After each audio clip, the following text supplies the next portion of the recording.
Good morning friends. உங்கள் எல்லாரையும் நான் பிருந்தாஸ் கிச்சனுக்கு அன்போடு வரவேற்கிறேன். இப்போ நம்ம வீட்டிலேயே சுவையான ரசப்பொடி எப்படி தயார் பண்ணலான்னு பார்ப்போம். நம்ம அப்பப்போ கொஞ்சமாக வீட்டில் தயார் பண்ணி வச்சோம்னா வாசனை போகாமல் நல்ல மணமாக இருக்கும். அதுக்கு முதல்ல ஒரு 2 கப் மல்லி விதை. நீங்கள் எந்த கப்பில் அளக்குறீங்களோ அதே கப்பையே எல்லாத்துக்கும் பயன்படுத்துங்க. இது இதில் ரசப்பொடியோட மனமே எதில் இருக்குன்னா நம்ம வறுக்கிற விதத்தில் தான் இருக்குது. இப்போ மல்லி விதையெல்லாம் சூடு வர வரைக்கும் வறுவிட்டால் போதும். ரொம்ப வறுக்கணுங்கிற அவசியம் கிடையாது. இப்போது இதை தொட்டு பார்த்தீங்கன்னா நல்லா கை பொறுக்கிற சூடு வந்திருக்கு. இப்போ இதை எடுத்து நம்ம தட்டில் கொட்டிக்கலாம்.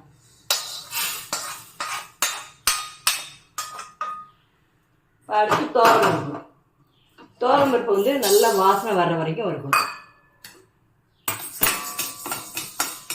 கருகாமல் பார்த்து வறுக்கணும். நல்லா செவந்து வாசனை தோரம் வறுவர வாசனை வரும், அது வரைக்கும் வறுக்கணும். இப்போ தோரம்பருப்பு வறுவர வாசனை வந்துடுது. இப்போ இதை நம்ம எடுத்துடலாம்.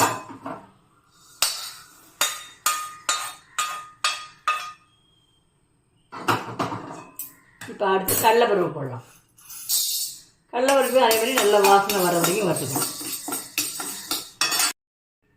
இதுவும் வறுபடுற வாசனை வந்துருக்கு. இப்போ இதை நம்ம எடுத்துடலாம்.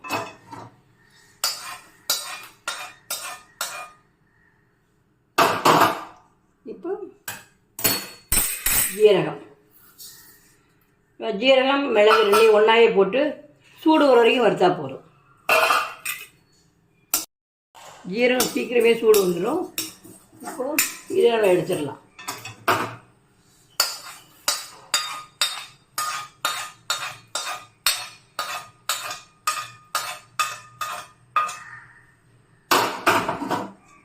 இப்போ மிளகாத்தூளை போட்டு வறுக்கலாம். மிளகாத்தூளும் சூடு வந்தால் போதும்.